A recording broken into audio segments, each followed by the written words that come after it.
The Why Me Project, an exclusive presentation of Faith Strong Today. There are people who have incredible gifts. There are people who are way smarter than we are, Holly. There are people who just, everyone, there are people who just, every time they say yes, we are surprised. And I think as though this week is one of those weeks. Yes.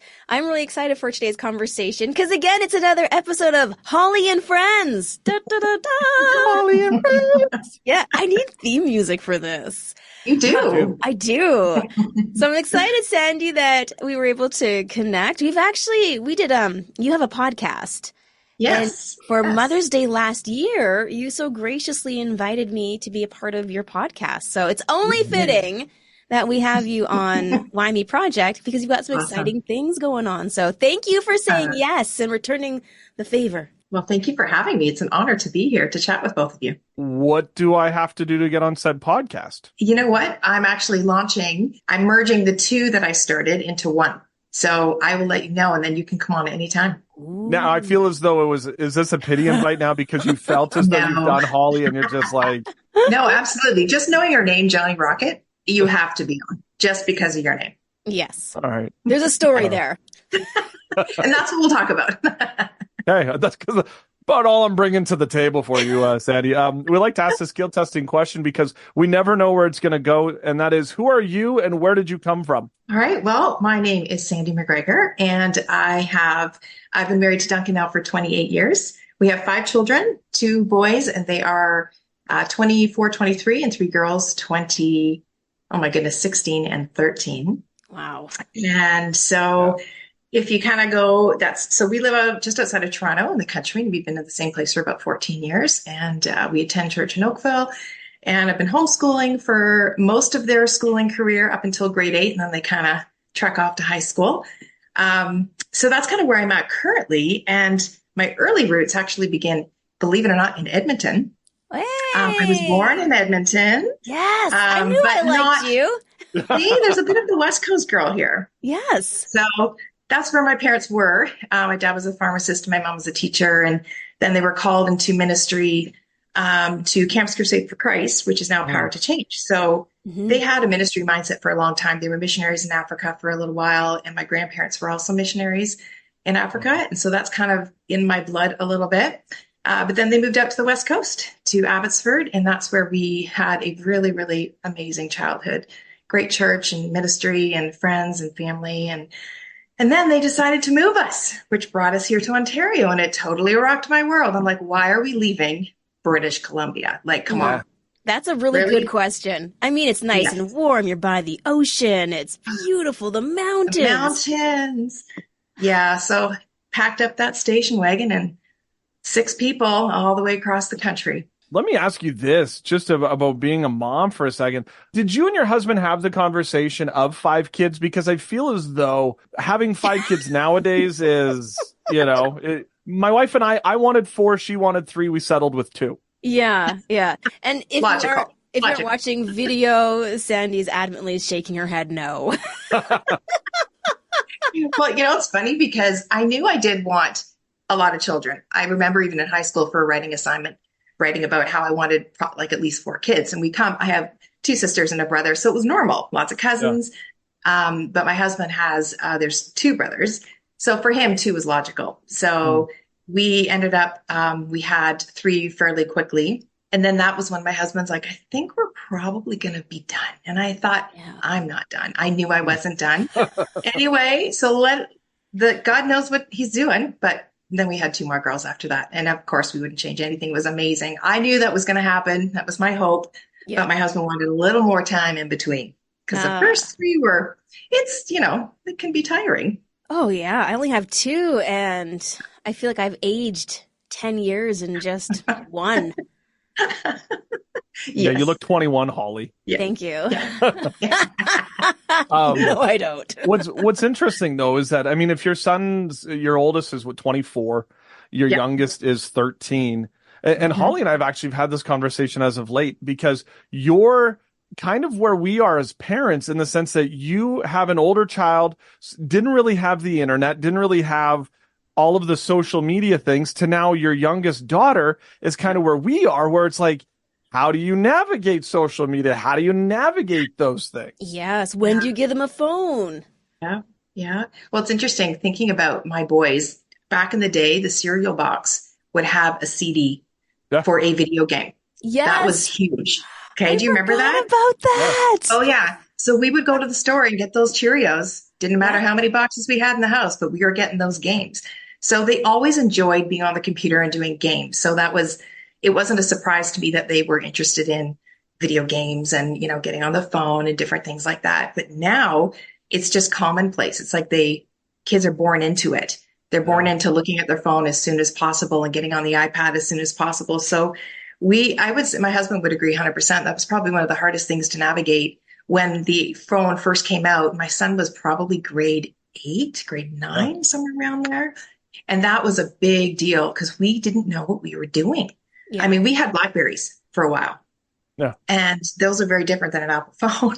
Yeah. So giving this device to a child who can't necessarily even maintain a regular social schedule, let alone because he was playing hockey in school and he was very busy, you can spiral really quickly because you can't stop. You have to be told how to stop. So we learned along the way, parameters, guidelines, and we had to be willing for them to be angry at us, to be mad, to feel like they were the only ones who couldn't A, B, and C. Yeah. It was hard.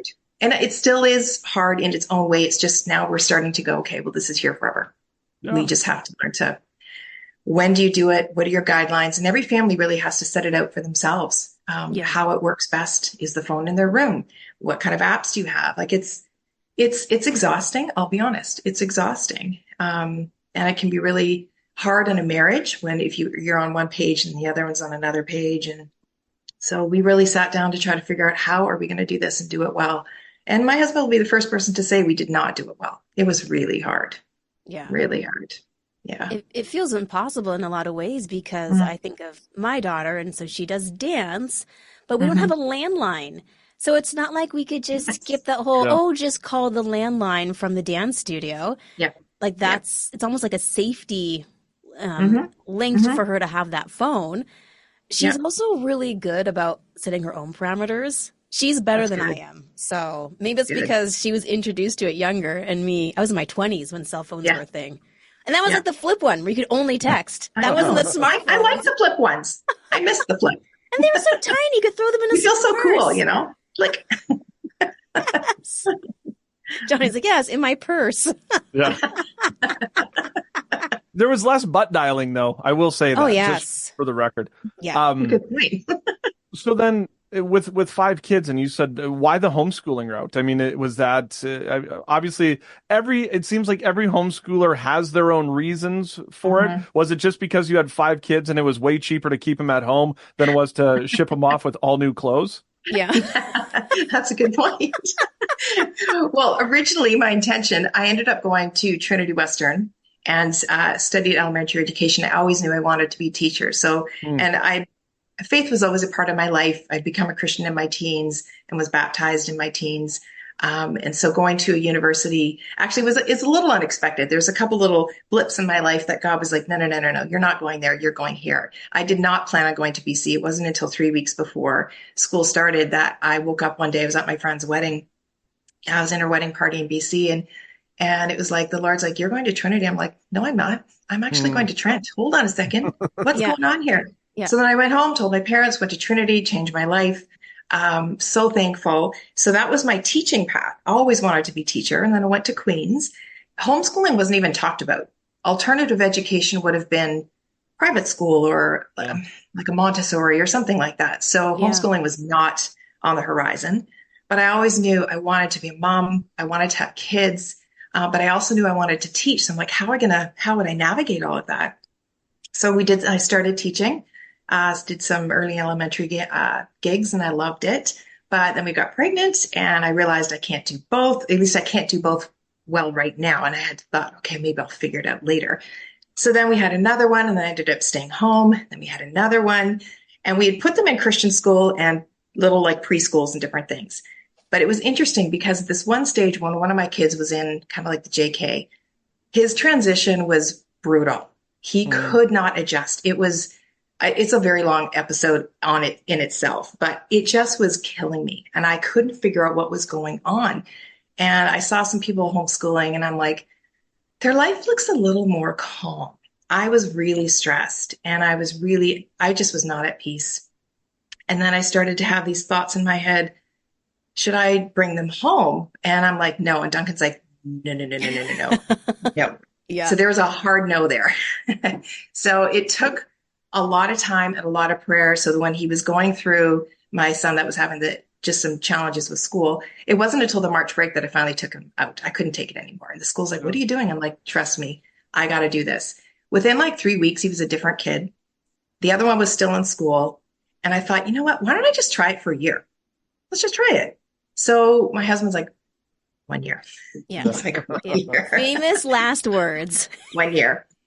So my sister was homeschooling. Actually, it was great. She was like 20 minutes away. And then we met this great community of people. They walked me through, took me to conferences, helped me get curriculum. And then I realized I was actually really enjoying it. I was enjoying the fact that I had this opportunity to teach them. And then field trips became like the best thing ever. They loved it. So we just kind of started to get into a pattern and it seemed to work for our family. But man, we were weird. People were like, what are you doing? I'm like, actually, I'm not really sure yet. I'm trying to figure it out. I just knew this is where God was calling us. And I didn't know if that meant for a year or 15 to 17 years. And that's kind of where we're at now. So yeah. It's interesting. Unexpected. Too. Yeah. Because you said some people look at you a little oddly because homeschooling is, I mean, I know there's two, like I know homeschoolers who are so well adapted socially and just so brilliant and they just dominate. But I've also seen the other homeschoolers that are more timid in social settings and get overwhelmed. So on that social level, how did you and your husband navigate making sure that your kids could feel confident in social settings? Yeah, it's a great question because we were wondering how we were going to navigate it all, but it's really not an issue for me. I'm an up and out. Let's go. Let's connect. Let's get in groups. Let's start groups. Let's go. So we were very busy with hockey, church, and any sort of group that we could get involved with, we were involved with, and connecting with our neighbors and our friends and our family. So we were constantly busy. So I longed actually to be at home for those really precious hours where I was teaching them. We were doing the basics of math and then reading and science and doing science experiments and field trips. Like it was a good balance because then I felt when the boys were at hockey and eventually the girls would dance, we had a good routine at home so that they had a safe place to land. It was calm and they were able, and they all have different learning needs. And I learned too early as a teacher as well, like it's really hard for 30 kids to learn the same way at the same time and the same thing. So I felt like, okay, God, if you've called me to do this, you got to help me because this is going to be really hard. So I did. I had to come up with 5 different ways and different times to be able to navigate baby, toddler, preschooler, school age. But you know what? God is good. He just opened up doors and he gave me resources. And I was very thankful for community. Can't do it alone. You just cannot do it alone. Yeah. Yeah. You talk about that you're good at connecting. And I mean, we talk about the fact that, you love to teach. You're an incredible, an encourager, a writer. So did the move to do blogging, did that kind of just make sense or did you somewhat fight that? Well, it's funny because I have always been a journaler. I love writing. And early on, I did have a passion to write. I just didn't really know what that meant. But in high school, when you're writing, because you have to write, I lost my love for it. I didn't like it. Didn't like English class. It was hard. University, it was hard. So when I was at teachers college, something kind of really, the creativity started to come out a little bit more. And I wanted to create books. I wanted to create games and I wanted to do curriculum for kids. I was excited about it. But that didn't really go anywhere. I had ideas. Publishers said no a million times. And you just kind of put things on the shelf and you just forget. And then I just started one day. I'm like, you know what? There's Blogger and I want to document their days. And I loved photography and I loved writing. So I kind of thought, let's just do this together. It was for nobody else but our family. And I just kind of documented our days. So I started writing and you don't realize, but that's how you're getting better every day. You're doing little bits and you're writing in your journal. And I wasn't doing that on purpose. I was just trying to fill a need that I felt like I had and I didn't know what to do with it because publishing a book or anything at that stage was an impossibility. Like it wasn't even on the table. It was on my bookshelf tucked away. So I'd write an idea down, sadly, okay, tuck it away again. Okay, write an idea down, tuck it away. So, but God knew what he was doing. He was preparing me for something I had no idea what was coming, for sure. You said something a little earlier on about well right now, and just listening to your story, that kind of seems to be a theme of your life. You could write a book well right now, so I'm going to put my idea right here. When you hear the idea of well right now, what does that mean to you? Well, I will tell you, it means you have to learn to wait and you have to be patient. And I had to learn to let things go. And it didn't mean I was letting it die, but I had to really, truly focus on what was in front of me. I have 5 kids in front of me. This is what you've called me to do, church ministry, wife, whatever it is. That was my immediate focus. And every time I tried to do something else, it was like God just kept saying, actually, I told you wait. Yeah. And he would block it and block it. And I'm like, okay, so you just have to really release and let go. And that's what I felt like I did. I had to just let it go. So I just quietly would blog, quietly write, submit things to little magazines, just to, do little things here and there that I felt like I might be able to do. And then I had to wait and see what was around the corner. And I didn't know. The waiting is the hardest. Oh my It God. is hard. It's really hard. Because you really feel like your dreams are going to die. Yeah. And my grandmother said about patience, she said, don't pray for patience. You'll get situations that will, make you have to learn and develop patience. And so that's waiting. And I just feel like so many of us are waiting, and it's patience, and it's hard. It's hard. What things do you do in those waiting seasons to not become impatient? Oh, wow. If I didn't have people praying with me, great women's groups, ministry, my mom, my sisters, obviously my husband, you feel lost and you really feel alone. And obviously I'm not going to deny the fact that you need to be in an amazing connection with God, and how that looks for you is different for everybody. And your devotional time, your Bible reading, but it's being surrounded by people. Otherwise you just get lost in what you're mourning the loss of. Does that make sense? Yeah. No. And then, but you have a life to live. You have to live it. So it was like getting up in the morning, feeding my kids, taking care of my kids, schooling my kids, driving my kids. And those things aren't less important. That was what God called me to do. And he still is calling me to do that right now. So I had to really, really make that the focus, not what I thought I wanted to do. Yeah. So I had to wait. Definitely. There is a huge importance on devotionals, though, because I feel as though, we've talked with authors who've done, how to read the Bible in a year, or how to read through certain things. But I think a lot of times to have a devotional in which you can do in the morning or sit down and do with somebody, there is that importance to it. And I felt as though you writing a devotional for, mother and sons, and then mothers and daughters, was kind of one of those things where we think about devotionals of us and God, or us and our spouse, and not necessarily one where we connect with our children. Was that the kind of the purpose and the thoughts behind that? Was we as parents need to connect better with our kids? Yes, 100%. And I think it goes almost back to the social media concept that we're so busy in our lives and we have so many distractions that we're forgetting to sit with our child, just to sit with them. And it doesn't mean you need to open up and read all of 176 verses in Psalm 119 in one moment. That's not the point. That's why I laughed. I'm like, God, why are you asking me to do this? It was quite a funny journey. I'm like, really? Like the longest prayer? Like what's going on? That's another story too. But I just felt like everything I had done with my kids in kind of the early years, I bought the dollar store journals, and we would write out verses, or we just write different things out. They would do their art, and I would be with them. And I don't remember finding anything that was like what I have out now that I could have used with my kids. And maybe there was, but I wasn't pursuing it like all the time, but I was doing certain things. So when it came to like 2019, when I started to think about what the summer of Psalms was, what I felt the Lord was leading me to read. And when I got to Psalm 119, it was like he said, stop, you just got to stop. And then I just went crazy and studied it, and I got to know it. And then the whole concept of doing this with my girls, because I was really focused on my girls at the time because the boys were a little bit older. And I'm like, well, how am I going to do this?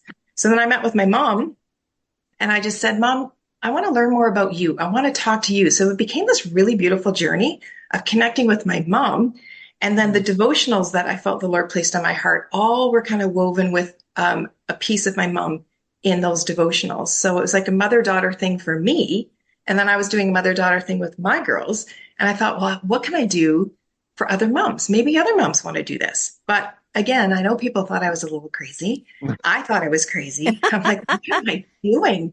Like, this is crazy. But I had people come around me and support me. My sister-in-law was helping me with a website, and she was helping me begin the creative process of kind of compiling the devotional for the layout.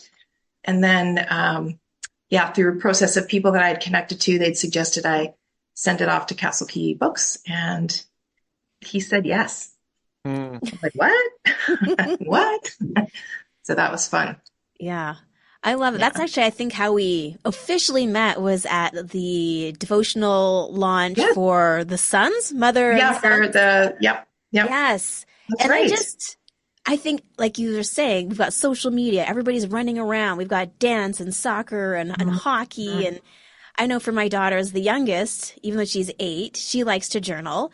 Now, her spelling's not awesome, so she's trying to keep it secret, but she's always asking us how to spell things. Yeah. So we know exactly what's in her journal. But it's like they crave this intimacy with us and the ability to just pause and reflect because there's so much coming at them. And so I just thought it was such a fantastic idea, because how many times you think about you lose someone you love and all the questions that you wished you'd ask them. There's not a lot that is there to help curate those kinds of conversations to create meaningful connection. So true.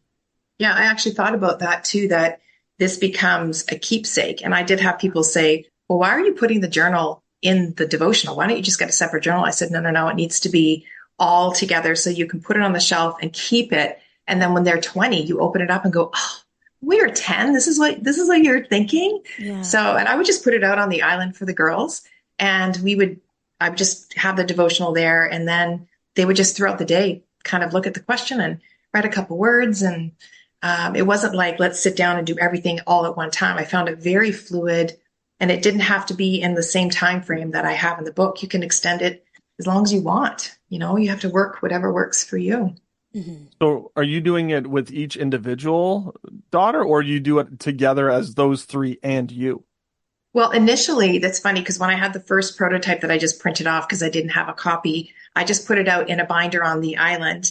And so we did, the 3 of them worked on it's like a decent amount of space, but they didn't have to write a lot. Maybe that was good for them. Maybe they weren't as intimidating, right? Yeah. To be able to write like 10 lines or something crazy. So they would write maybe 1 or 2 or 3 lines. And so really, if you have 2 kids, you could use one journal. You really could.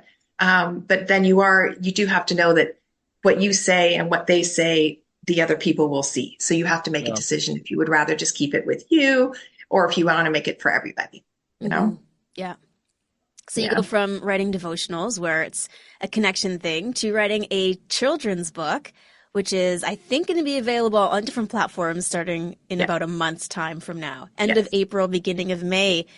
How did that journey start? Well, that was placed in my heart. That was on the bookshelf for about 20 plus years. Wow. I had this idea. So when I was a little girl, I had a little white leather Bible.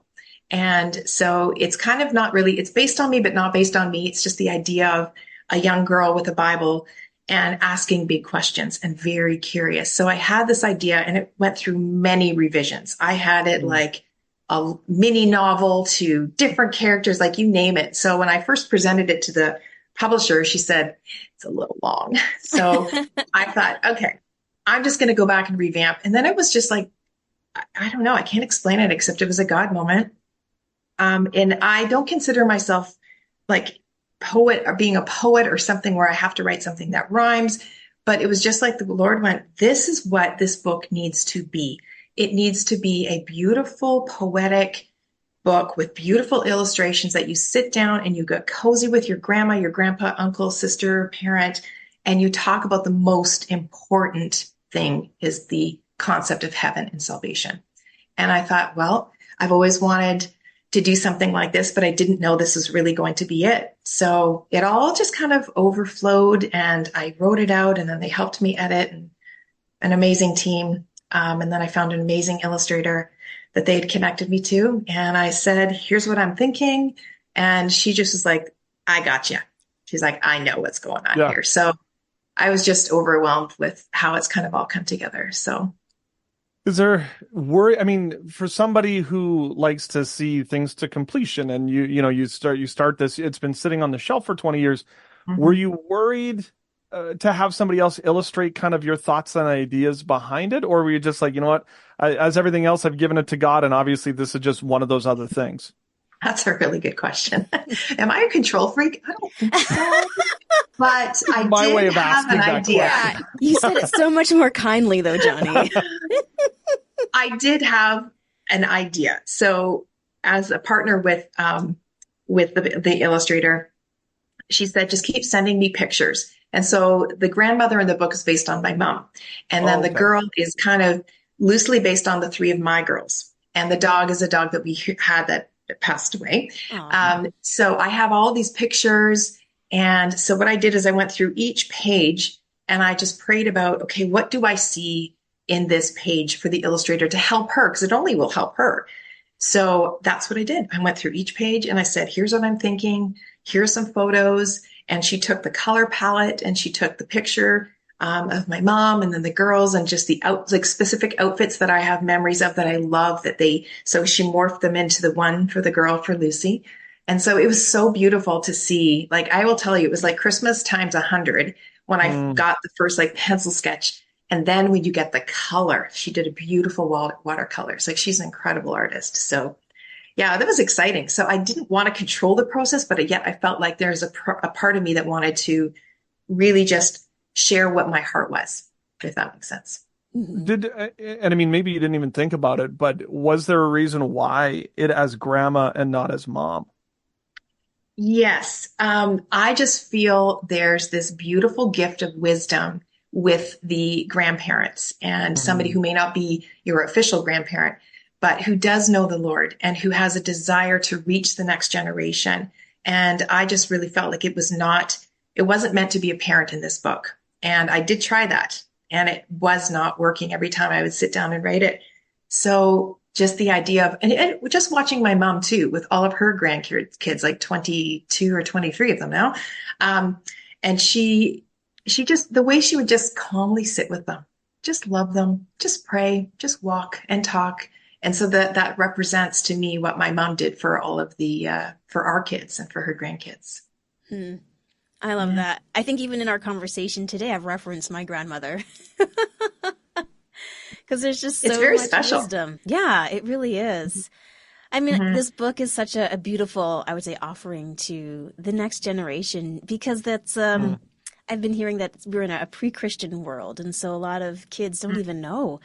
And heaven is this big question mark. Yeah. What would your hope be when the book's released? It's getting into the hands of grandparents, parents, and kids. What's the vision for it next? Well, I think my heart and vision behind it is just to make the conversation of heaven normal and that it doesn't have to be scary. It's not intimidating. You don't have to read through the entire book of Revelation with your child. You can just start the conversation, lay the foundation, point to scripture that I've included in the book, and then do a deep dive as you so see fit with each child. But it's really just sitting with them and assuring them of their salvation. Who are you putting your trust in? And here's what Christ has done for us. And you can know where you're going. And you can know that you will be safe in heaven in the arms of Jesus. And I think that's the most important message we need to be sharing with our kids because this world is so unsettled. It's full of ups and downs and hills and valleys. And if I can't help ground them, where else are they going to find their footing and their foundation? So that's my hope, is that it will really initiate wonderful conversation between the adult and the child, or even a sibling and a child. You can be grounded and have a firm foundation, but you can still ask questions like, why me? And this is the Why Me Project. And so I'm curious, as you reflect on your life and those valleys and mountaintop moments, is there a standout why me moment for you? It makes me laugh because I can laugh about it now, but I wasn't laughing at the time. Just after I published the Mother-Daughter Devotional and the world was starting to turn upside down, that 2020, 2021, we just had a puppy and I fell and broke my ankle. And so our world turned completely upside down and a lot of husbands were at home, but my husband was in the food industry and he was at work every day. My girls were home and my boys were still at school and working, so they weren't home. So it was just us. And I was in bed, completely taken away from being the active doing anything mom. I could do nothing. And my surgery was pushed back because of the whole system was in chaos. Yeah. So I was in bed with a broken ankle for a very long time, couldn't walk on it, couldn't do anything. I felt like, what am I doing? I'm just sitting. I'm not just a sit in the bed all day kind of person. So it was, why is this happening to me? This is crazy. So it was a really tough time. But I do look back and I see how God just used people who would come to the door because they couldn't come inside, but they would bring us food. They brought us meals and they brought us cards or gifts, and and then I saw this really beautiful thing with my girls. They had to rise to the occasion.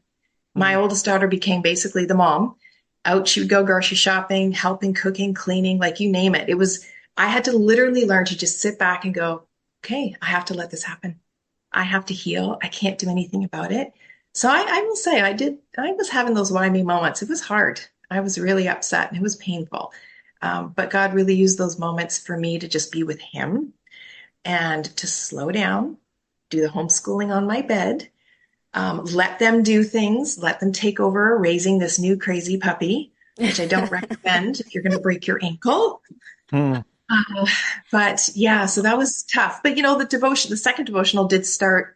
I knew I wanted to do something for mothers and sons. So that was also an opportunity for me to start to dig in a little bit, think about what the next one might look like too. You had nowhere else to go. Yeah, well, right? What else? I didn't. Might as well keep writing. I was stuck. Yeah. I was looking out a window. Oh, I would go stir crazy for sure. Yeah, it was tough. It was tough. Look back on it now, and we all were going stir crazy. That's true. Yes. Oh, what a season. Yes. Oh Yeah. my goodness. I'm glad it's behind me. Yeah.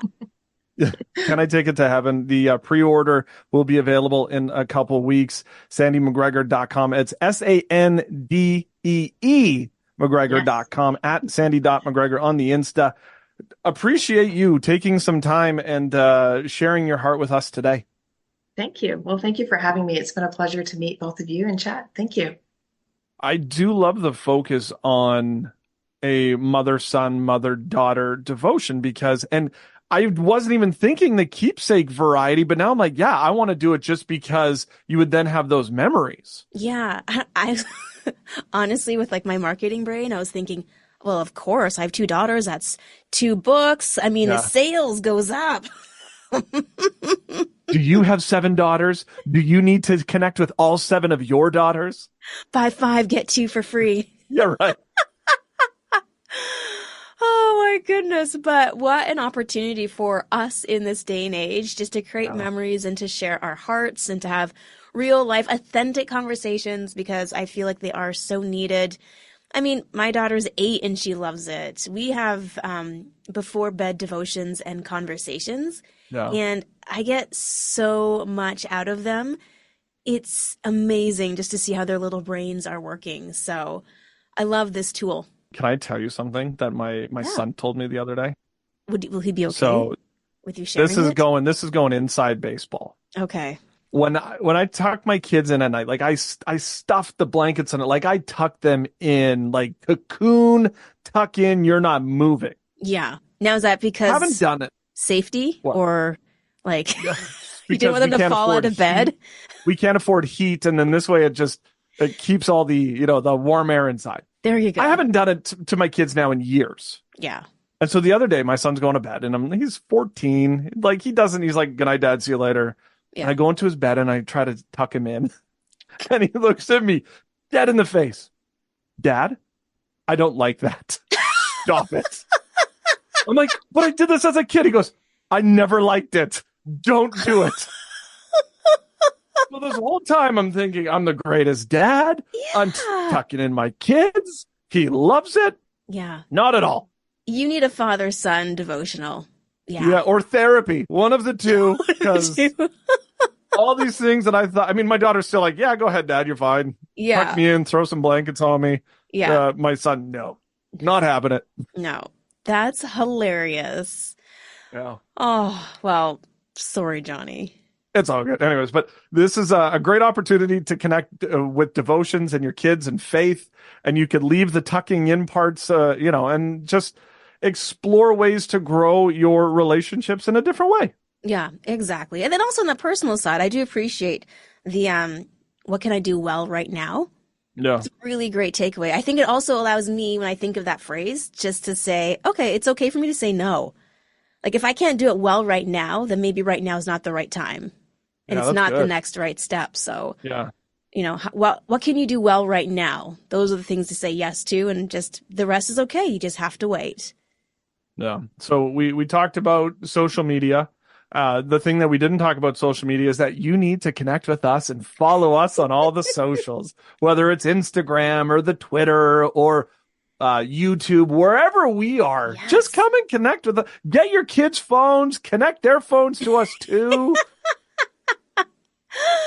And shout outs to our friends in Ukraine, as we were on the Ukraine charts for Christian podcasts 2 weeks ago. So Madagascar, we had Taiwan.